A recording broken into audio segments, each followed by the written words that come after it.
Odilon Ferrand, guide de haute montagne et gardien de refuge à Malviacé. François Breton, garde-moniteur au Parc National du Mercantour. J'habite à Faucon de Barcelonnette. Vincent Caron, conseiller pro au Crédit Agricole et j'habite à Jauziers. Jérémy Rumeb, guide de haute montagne, j'habite à Barcelonnette. Et Vadek Gorak, j'habite au Soz, je suis freerider professionnel. Chantal Bonaglia, accompagnatrice en montagne à Barcelonnette. Xavier Fribourg, chargé de développement local, et j'habite à Lens, à l'entrée du vallon de Restefond. Michel Coranotte, j'habite à Barcelonnette, je suis guide de haute montagne et formateur à l'ENSA. Claude Gouron, photographe-auteur, j'habite à Barcelonnette. Nicolas Jean, collégien, j'habite à Saint-Pons. Jean Bouillon, guide de montagne, habitant à Pouillouse, gardien de refuge.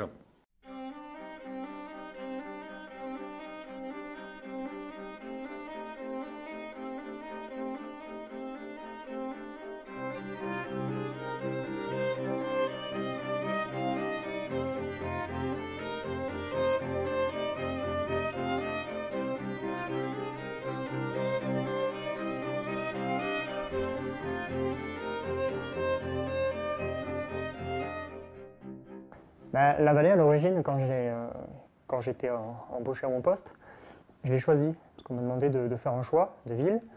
Et j'avais fait une dizaine de choix. Et le premier, c'était la vallée du Bail, l'agence de Barcelonnette. Et en tout dernier, c'était, parce que nous on travaille par caisse régionale, c'était Nice, enfin la Côte d'Azur, voilà, parce qu'il n'y a pas trop de zones de montagne. Le jour où j'étais embauché, on m'a pris pour un fou, on m'a dit vous êtes sûr de votre choix, vous n'avez pas fait une inversion, vous n'avez pas. Et je leur avais dit non, c'est bien mon choix. J'ai grandi à Estin, derrière le col de la Cayolle, donc juste derrière l'Ubaye. Et du coup, on avait des liens en permanence avec l'Ubaye. C'était le Barcelonnette, c'était la ville la plus proche de chez nous. À une bonne heure de route l'été et à 3 heures de ski l'hiver, grosso modo. Et du coup, c'est vrai qu'on a beaucoup vécu en Ubaye tout en étant dans le Mercantour.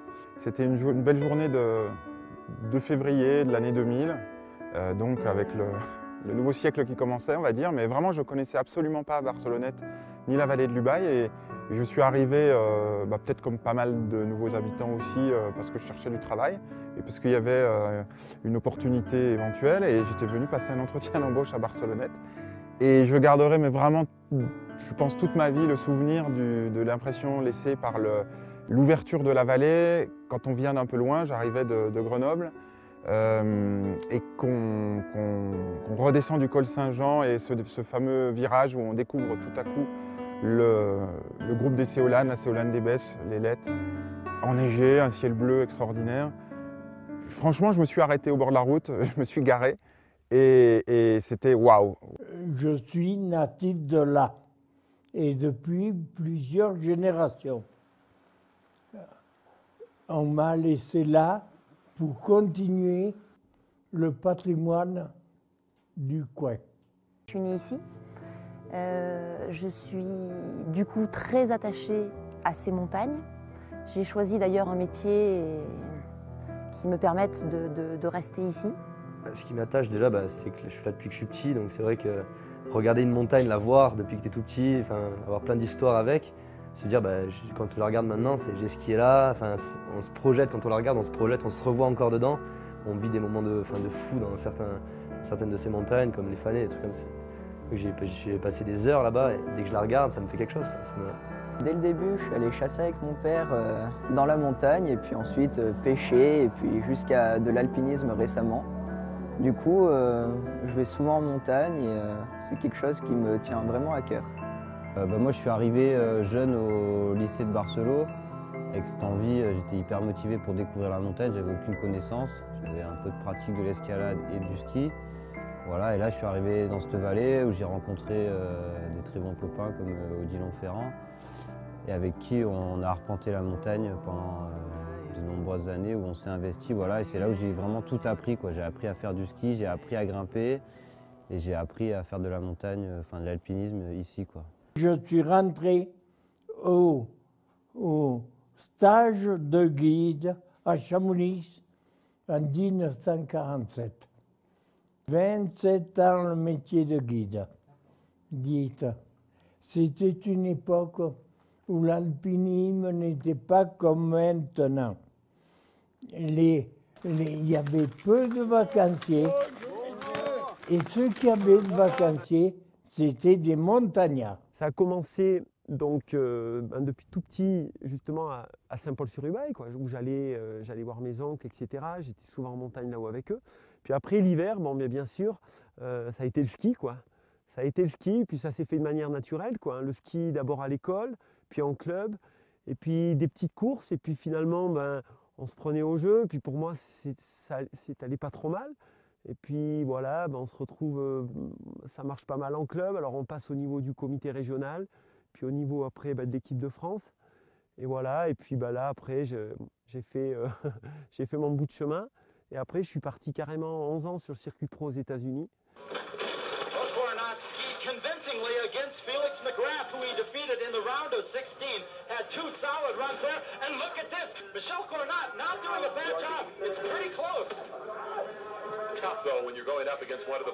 Depuis tout petit, je pense que j'avais quand même vraiment ça ancré en moi,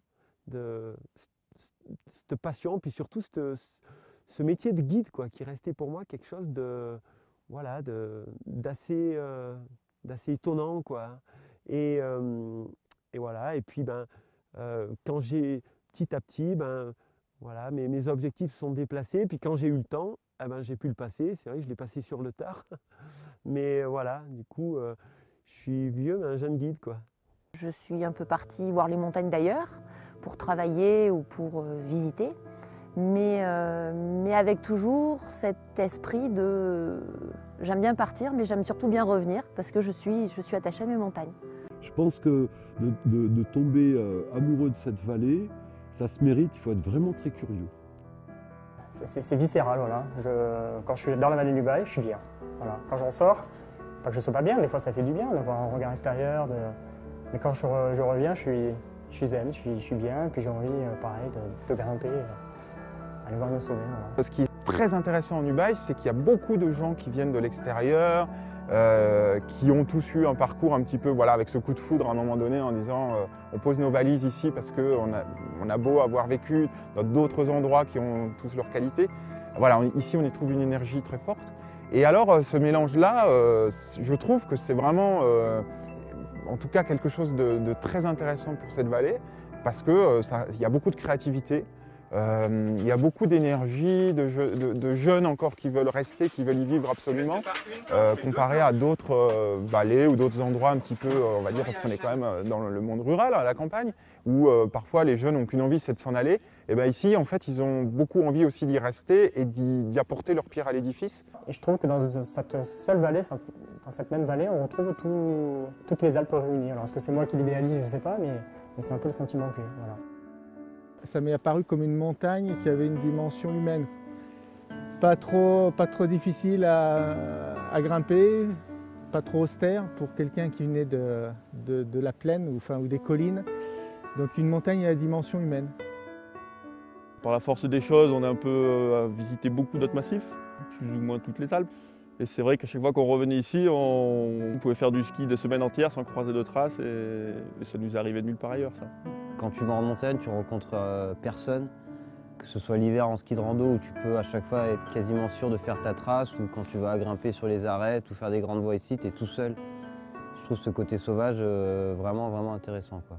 Je pense qu'on partage tous cette idée de cette grande variété de paysages, ce microcosme qui est en fait un macrocosme parce qu'il y a plein de vallons, de sous-vallons, c'est un monde fractal, on a toujours quelque chose à découvrir. C'est dû à l'emplacement géographique, la nature, mais aussi au travail historique de l'homme dans cette vallée qu'il a occupée depuis très longtemps. Donc je pense que tout ça fait un ensemble qui est passionnant, quoi. Quand je vais en montagne, j'arrive dans un lieu, tout de suite, je m'imagine la vie des gens ici autrefois. Il y a des témoignages du passé, des clapiers, des vieux sentiers qui sont empierrés. Et tout de suite, je me dis, bon, bah, là, il y a des gens qui ont vécu, là, il y a des gens qui ont travaillé, là, il y a des gens qui sont passés, là, c'est un passage. Et ça fait des centaines d'années, des siècles que les gens passent ici, où ont travaillé ces champs. Quand des fois, je vois la taille des clapiers dans les champs, je me dis, mais bon Dieu, mais c'est des générations et des générations de femmes et d'enfants qui ont dû travailler là dans ces champs pour faire les clapiers. Et c'est émouvant. Un peu un mélange à la fois du sauvage et puis des traces de l'homme. J'adore essayer de comprendre ce qui s'est passé dans un paysage. Quand il y a une ruine, essayer de comprendre qu'est-ce que c'était, qui a pu vivre ici, est-ce qu'il y a des gravures de bergers ou de militaires sur l'ouvrage. J'adore rechercher comme ça aussi dans le temps les traces de l'activité humaine. Et en même temps, il y a tout le côté sauvage. Où est-ce que les loups peuvent avoir leur tanière, enfin tous ces mystères. La nature est pleine de mystères, même si je connais pas mal de choses. Il y a toujours plein de choses qu'on imagine et qu'on aimerait connaître et qu'on ne connaîtra jamais parce que c'est le principe de la nature avec son effervescence. Il y a toujours des choses à comprendre. Et je suis toujours surpris.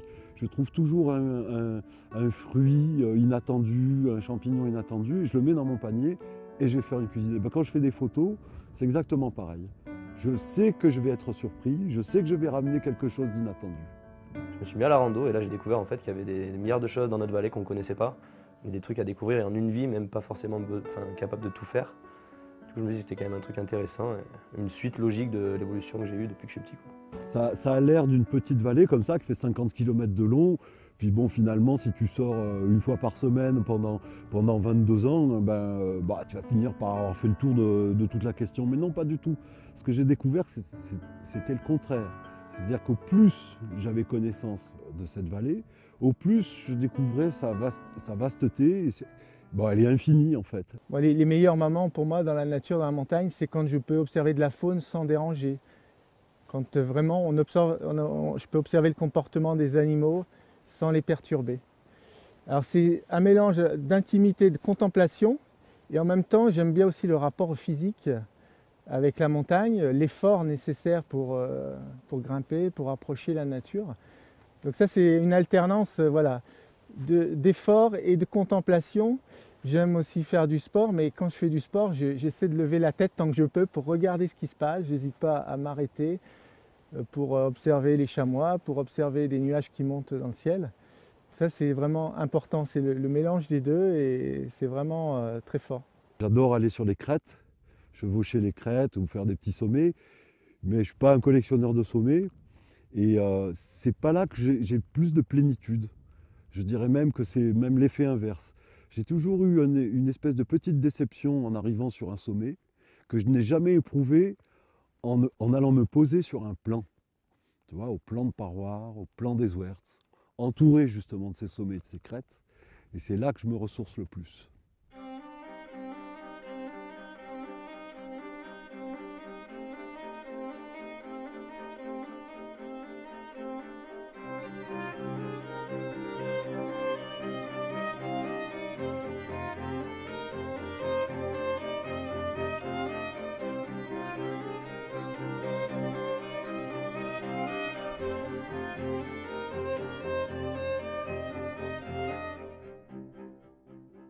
Une histoire à moi vécue un peu forte, c'était en 96. Je m'entraînais pour la qualif VTT et je suis partie avec Pierrot Lombard faire du VTT côté italien. À midi, on s'est enfin posé sur un magnifique plateau entre l'Argentera et la station de ski de Ferrières. Et puis au bout d'un moment, on voit deux bestioles qui descendent de la montagne. On était sur un très très joli plateau. On voit deux bestioles qui descendent de la montagne à la course. On regarde, on se dit, mais ça c'est bizarre, ça court pas comme des chamois. Et puis on regarde, et finalement c'était deux loups.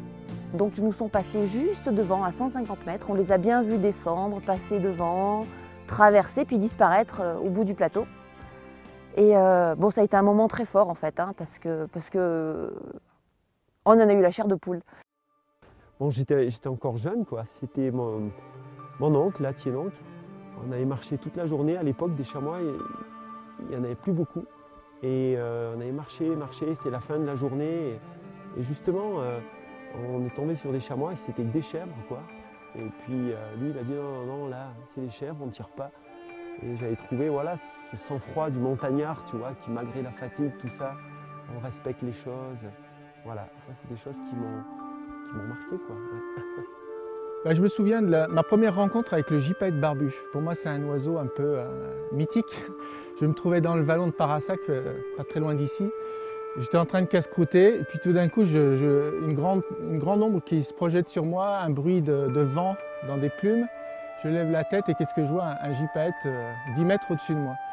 Et c'est un oiseau très curieux en fait. Il passe une fois, 2 fois, 3 fois pour voir. Donc on a le temps de l'admirer. Et c'est un moment assez fascinant parce que cet oiseau, il fait quand même 2,80 m d'envergure. Il a des couleurs fantastiques, une forme, il a une barbichette de plumes sur le bec. Donc c'est quelque chose d'assez fascinant.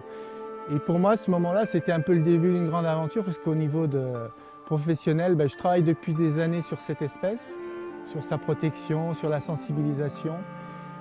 Et voilà, cette rencontre-là, ça a été un déclic et qui marque pour longtemps en fait. Je suis parti en randonnée tout seul dans le vallon de la Bouteille, qui est au fin fond de la Haute-Ubaye. Donc c'est déjà une jolie randonnée, je suis monté jusqu'au plan de Gandin. Et j'étais tellement absorbé par les photos justement que je faisais, tellement passionné par ces photos. Je prenais des brins de génépi dans ces laves noires, tu vois, avec ces terres craquelées et tout, c'est assez magique comme endroit. Et que je n'ai pas vu se former un orage magnifique. C'était un petit peu en aval dans la vallée. J'avais estimé qu'il était au-dessus de Saint-Paul. Je me suis dit, oulala, il est grand temps de rentrer. Et le temps que je descende, en me pressant un petit peu, dans le chaos rocheux du vallon de la Bouteille, je me suis cassé la figure pour éviter de casser mon beau boîtier photo. J'ai protégé le boîtier photo avec mes mains, je me suis tordu le pouce, je me suis fait une entorse très très douloureuse. Donc je suis rentré le bras en écharpe tellement j'avais mal et l'orage qui gonflait. Et je me suis fait prendre par l'orage à la sortie du vallon de Chabrières. Un orage absolument dantesque. Je me suis protégé des grelons avec le parapluie. J'ai traversé la forêt qui est au pied de l'Alpé. La grêle tombait tellement fort que les arbres, les mélèzes étaient hachés. La glace par terre était verte. Il y avait une forte odeur de foudre et en même temps une odeur de feuilles de mélèze concassées. Et j'avais mal à mon pouce et j'étais trempé jusqu'aux os. Et quand je suis arrivé au refuge, j'avais Philippe Lantelme qui m'attendait, qui commençait à s'inquiéter un peu parce que c'était vraiment dantesque. Mon parapluie était tout déchiré, il n'y avait plus que les baleines. J'étais trempé jusqu'aux os, j'avais des bleus sur les épaules et le bras en écharpe. C'était une superbe journée. J'avais fait de très belles photos. Je me rappelle d'un jour de novembre, typique de novembre, où il y avait un vent très fort, de la neige et beaucoup de brouillard.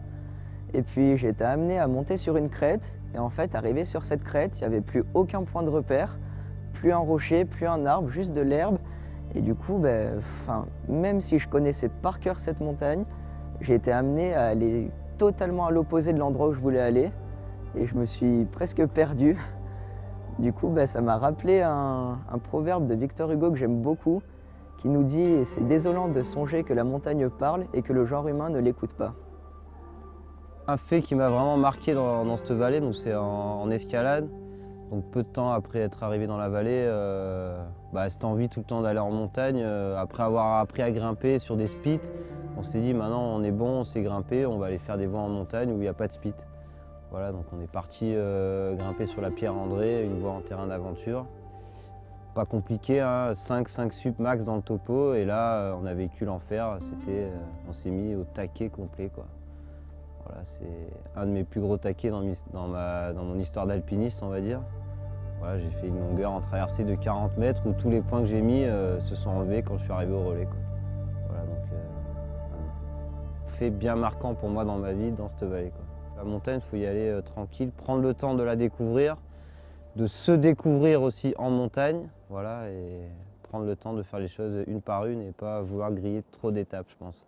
On voulait aller faire quelque chose vers la Croix de l'Alpe, on arrive en haut du break et là Jay il me fait non, on va pas là-bas, on va là. Et là il monte le break premier, mais pas passer par Cacha, passer par le l'entonnoir et un truc expo au-dessus des barres, on n'avait pas de matos. Moi je fais confiance à mon pote, il est guide, allez droit, on y va. On n'a qu'à monter et tout, on se fait la montée. Donc Jay il me prend bien en main, on arrive au sommet. Et là Jay il me connaît, donc on se connaissait pas trop, on apprenait à se connaître encore à ce temps-là. Et il me dit bon Adek, calme au début, il y avait un petit passage de 3-4 mètres de ski à faire avec 50 mètres de barre et après il fallait basculer. C'était vraiment expo, quoi. Et là il me dit vas-y tranquille, je fais cette partie et après si tu veux je te lâche mais vas-y doucement, très flippé de me voir partir un peu trop vite. Et en partant, celui il fait un virage et là ça casse, la neige qui casse et il se met un tête-pied, il commence à faire tête-pied. Il y avait 3 mètres de neige, 3 mètres de descente dans du raid et la barre, quoi. Moi je vois ça, tête dans les mains, ça y est mon pote il a sauté, quoi, il est mort. Je lève la tête, l'autre qui me regarde choqué comme ça. C'était un moment de fou, quoi. Moi, pour moi, j'avais la tête dans les mains, mon pote était plus là, quoi. Gamin, pour aller au collège, mes parents ils avaient une éducation assez simple, on va dire. Quoi, pas simple, mais terre à terre. Et l'hiver, pour aller au collège, lycée à Barcelone, du coup, le chemin le plus court, c'était le col, sauf que l'hiver, il y avait des mètres et des mètres de neige et pas déneigé forcément. Et du coup, on traversait fréquemment le col à ski. Mon père venait ou ma mère venait nous chercher à la sortie des classes après les cours de M. Mallet en maths souvent. Il nous récupérait à 5h30 devant le portail avec les skis, tout le matos. On filait à Bayas. On chaussait les skis, il faisait déjà nuit et puis on traversait avec le cartable sur le dos pour rentrer chez nous le week-end, quoi. Et le dimanche soir, pareil, on rebelote, on retraversait pour intégrer l'internat pour la semaine. Et c'est vrai que c'est des trucs c'est même pas une anecdote, c'est devenu une routine à la fin, au bout de 4 ans de lycée. C'est vraiment rigolo, c'est quand on était tous les trois avec ma soeur et mon frère, mon père, et on traversait en raquette parce qu'il n'y avait pas assez de neige et qu'on finissait à traverser des rivières et avec l'eau jusqu'aux genoux parce qu'on pensait que ça allait passer et puis en fait il y a tout qui s'effondrait. Des fois c'était vraiment l'aventure. Ouais. À la guerre de 40, au pont du Châtelet, en bas, un groupe, une section italienne aboutit en bas. Elle était attendue par une section française et les Italiens ont levé le drapeau blanc. Il a fallu que ce soit deux gars qui avancent pour se dire c'est terminé. Eh bien, écoutez voir, c'était un frère qui était en France, soldat, et l'autre en Italie. Ils se sont embrassés sous le pont du Châtelet.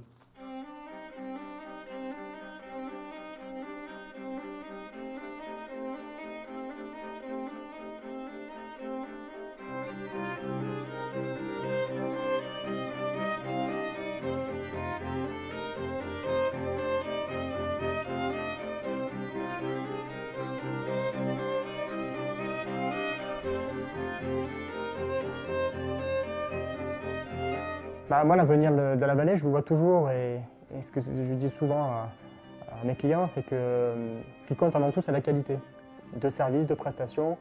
Et je crois que tant que nous, on offrira de la qualité aux gens qui viennent nous voir, qui nous font le plaisir de venir dans la vallée, on continuera à driver une bonne activité économique dans la vallée.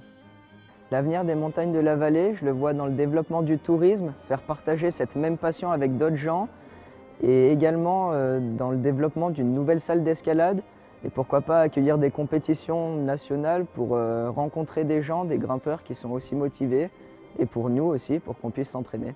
Moi, tout ce que je peux souhaiter, c'est qu'il y ait une culture de montagne, c'est que les gens, les jeunes s'intéressent à ça et aient envie d'aller, ne serait-ce faire un tour en montagne, de marcher un petit peu pour aller dans un endroit où personne va, de sortir un peu de ce milieu des stations même et de monter, découvrir ce qu'il y a plus loin, dans un endroit où pas forcément tout le monde va. Un bon skieur qui n'a jamais fait la tête des fanets, le jour où il goûte, il y est addict, c'est sûr. Faut pas avoir peur de se lancer dans des trucs qu'on ne connaît pas, justement, ça peut nous apporter beaucoup de choses. Si j'avais pas fait ma première randonnée, j'en serais pas arrivé là à faire des gros sommets ou à faire du ski à mon niveau. Et je regrette pas du tout, ça m'a apporté beaucoup de choses. Je sais pas ce que je ferais sans la montagne. Pour moi, c'est une vallée dans laquelle j'aurais bien aimé peut-être finir ma vie ici. Parce que c'est là où j'ai appris mon boulot de guide et j'aurais aimé l'exercer vraiment beaucoup dans cette vallée parce que c'est une vallée que du coup je connais vraiment bien. Voilà, mais c'est vrai qu'il n'y a pas la clientèle dans cette vallée pour bosser en tant que guide de haute montagne ici.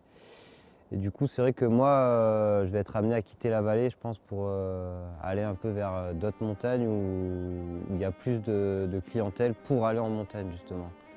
On s'aperçoit qu'il y a des périodes vraiment un petit peu de rush, puis il y a des périodes où la vallée, il y a beaucoup moins de monde, quoi. Et on souffre un peu peut-être de l'enclavement. Mais est-ce que justement cet enclavement ben, plus tard, ce ne sera pas une force, quoi. Parce que ça reste une vallée vraiment encore authentique, peut-être un peu secrète. Qui sait, peut-être que plus tard, ben, cette petite pépite, elle prendra vraiment de la valeur, quoi. On a la chance d'avoir des montagnes fabuleuses, sauvages, belles. Pendant des siècles, pour les gens qui ont vécu ici, c'était un handicap, tous ces cailloux, toute cette neige. Il fallait se battre contre la nature. On a eu la chance que tout ça arrive jusqu'à nous préserver. Et j'espère que voilà, dans notre développement, dans l'avenir, on va faire de tout ce milieu naturel, ces belles montagnes, on va en faire un atout pour l'avenir. On a une carte à jouer dans le tourisme, dans l'écotourisme, dans le tourisme durable et le tourisme surtout responsable. Au niveau du parc du Mercantour, on a monté une association donc, qui s'appelle Mercantour Écotourisme, où on propose des séjours aux gens, des séjours où ils vont être immergés complètement dans la vallée, dans la vie locale. C'est je pense pour moi, un tourisme d'avenir qui correspond tout à fait à la qualité des paysages et des traditions et de la culture de la vallée de l'Ubaye. Cet îlot, on va dire, de calme, d'une nature relativement accessible et tout en restant splendide, c'est quelque chose qui est de plus en plus rare en Europe. Et je pense que c'est la valeur numéro 1 sur laquelle nos enfants, parce que l'avenir c'est eux qui vont continuer à écrire l'histoire, hein, c'est sur ces paysages-là et sur cette vallée préservée que nos enfants devraient pouvoir continuer à vivre et à faire vivre cette vallée. Donc l'équilibre il devra continuer à se trouver, hein, il va évoluer, mais moi je suis très optimiste pour l'avenir de l'Ubaye parce que je pense qu'elle a des atouts fabuleux. Maintenant tout le monde en est bien conscient et maintenant il faut simplement savoir bien en prendre soin, bien les préserver, puis faire vivre l'âme de la vallée, c'est-à-dire que les gens puissent continuer à habiter dans les villages. Je pense que la nature, justement, une formule que j'aime bien, c'est que la nature a le temps. Elle a vraiment le temps et l'homme, lui, n'a pas le temps. Il a de moins en moins le temps dans notre société. Donc vis-à-vis de nos montagnes, de la nature, sur le plan le plus strict de sa définition, je ne me fais aucun souci. La nature se remettra très bien de nos erreurs et de nos méfaits. Par contre, la société allant vite comme elle va vite, il faut qu'elle réapprenne à aller plus lentement. Je trouve que la vallée de l'Ubaye, comme les autres vallées, et en particulier celle-là, cette vallée qui est bien équilibrée, il y a juste l'urbanisation qu'il faut, il y a juste le confort qu'il faut pour vivre socialement, avoir une vie confortable. Il faut garder cet équilibre qui actuellement est beau. Au moment, moi j'estime que cette vallée, elle est en équilibre. Voilà. Mais c'est toujours un équilibre très fragile.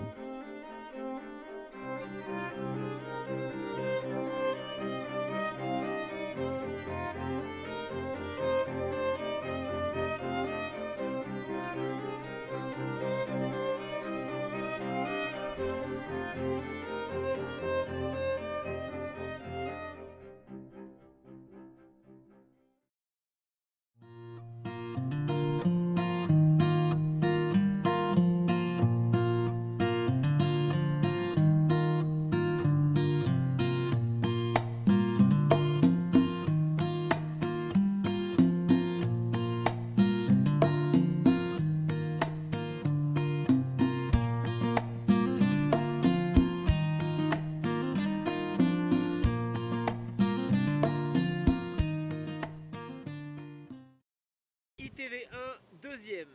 Oh, ça commence toujours par... en fait, je frappe l'invité. D'accord, vas-y. Faut qu'il soit rouge. T'es bon, t'es dans le cadre? Ouais, c'est bon. Donc ITV Vadec 1. Ouf. Ah, ça y est, j'ai plus d'œil, j'ai plus d'oreille. Ah non, j'ai froid. Alors, une histoire que j'ai racontée, c'est que pendant une interview, je me suis gelé la jambe droite, mais juste la jambe droite. Et pourquoi? Parce que j'ai la jambe droite exposée au vent depuis une bonne heure, quoi. Eux, ils s'en foutent, ils sont dans leur duvet. Et la jambe gauche est à l'abri du vent de la jambe droite. Et donc, je suis en train de me prendre un demi-refroidissement. Et j'ai jamais expérimenté ça. Je vous raconterai demain ce que ça fait. Maintenant, si je peux vous donner mon avis, de tous, vous êtes les meilleurs. Ah bah merci beaucoup, ça nous fait plaisir. Normal, on est d'ici. On est d'ici. Voilà.